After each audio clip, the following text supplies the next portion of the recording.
Hi, and welcome to the Andy's Tailgate Test Kitchen Thanksgiving Spectacular. For this holiday, I've decided to tackle the legendary turducken. For those who don't know, that's a chicken stuffed inside a duck, which is all then stuffed inside a turkey. And we also have some stuffing that we stuff inside the chicken, that goes inside the duck, that goes inside the turkey. Sounds a little complicated, looks delicious. Let's start this challenge. Okay, so we're making our stuffing. And this is a recipe that my wife found a few years ago on allrecipes.com.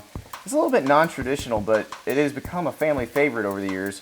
We've got our sausage, our celery, and our onions browning in there, and we got to add some spices, sage, rosemary, and thyme. And don't worry, Simon and Garfunkel, the parsley's coming later. All right, now we're going to take our meat mixture, and we'll dump it in over the sourdough bread that we toasted last night, dried cranberries, apples, and some parsley. Now, if you have not experienced the joy that is squeezy tube herbs, I highly recommend them. It's great for something like this. If you're making spaghetti sauce, you can use the basil. It's fantastic. It tastes like fresh, but you're not chopping anything. So now we mix this together. And just get in there, try to mix this up as well as we can. Okay, so we've got this all mixed up. Now we're gonna add our mixture of melted butter and stock. We're just kind of get it wet. We don't wanna completely drench it, because remember, it will also be inside 3 birds. So there will be some basting going on in the cooking process. Okay, now it's time for the most difficult part of this recipe, deboning. What, you didn't think we were putting a whole chicken and a whole duck inside a turkey? Now we gotta take the bones out. That's where it gets a little tricky. Okay, I've never done this before. I've watched several Martha Stewart videos, and one with an Italian guy who really seemed to know what he was doing. Look for white tendons, look for connective tissue. You should never be sawing through bone. So for the turkey, we don't take out the wing bones or the leg bones. The other birds, we completely debone. The reason we do that is because we want the turkey to look like a turkey still. All right, so you get the point about the deboning. It's disgusting. And to my producer, Nolan, who's a vegetarian who will probably never speak to me again, I'm sorry. So I deboned the duck and the chicken off camera. We are now ready to assemble our turducken. So let's take some of our stuffing mix and we'll put it down. It's sort of like stuffing a turkey any other time, except the turkey's all splayed open for you. And then we take our duck. There we go. Donald is seated. And now we're gonna put some stuffing on him. And now we move on to Foghorn Leghorn. I say, one more round of stuffing. Now this is a 20-pound turkey. Remember, you're gonna lose a lot of weight doing the deboning. If you're terrible at deboning like me, you'll probably lose a little more. If you're really good at it, you'll lose less. But as you see, you end up with a fairly substantial creation here.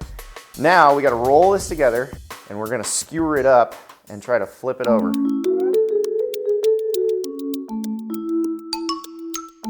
We're gonna try to skewer this all together. Okay, so the skewers did not work. Whatever website told us we could do that, well, it was lying. So we decided, let's sew it together. And I say we because it's definitely a 2-person job. My wife, who has some suturing experience, came in. That seems to be the best way to hold all that goodness in. And just like that, we're ready to season it up, put it in the oven. So we're gonna take a little bit of kosher salt, not a ton, because I brined all these birds and already a nice mix of salt in the meat. So we're just gonna do a little tiny bit. And some pepper and some paprika. And we've got the oven preheated to 500 degrees because we're gonna put it in there for 15 minutes at 500 just to crisp the skin up. And then we'll lower the temperature for the rest of the cook. Whew, that took a lot longer than I expected. I'd budgeted about 3.5 hours of cook time. It took 6 hours to get the chicken on the inside up to an internal temperature of 155 degrees. But hey, it's poultry. You gotta check your temperature. So, it's done. Let's cut into this bad boy. Oh, this smells so good. Cannot wait to see. Oh, the juice is popping out. That's good. That's a good sign. Oh my goodness. The ones I saw on the internet by the professional chefs, there's a lot more definition on the inside. Mine fell apart when I cut it open, but it still looks absolutely delicious. And it is not dried out at all, which is something I was worried about with all this poultry. But let's deal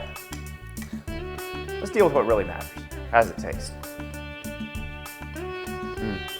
The duck and the chicken together, with all the turkey drippings, is a fabulous combination. I can see why people go through the effort and the pain and the grossness of the deboning to get to this, because it is absolutely delicious. All right, Lilu, I'm curious to see what happens when I give tryptophan to a dog who already sleeps 23 hours a day. So what do you want? You want Turducken or Kin? All the above. Got it. So, happy Thanksgiving. I hope yours is as tasty as mine is. And remember, if a sports writer and an old basset hound can make it, so can you.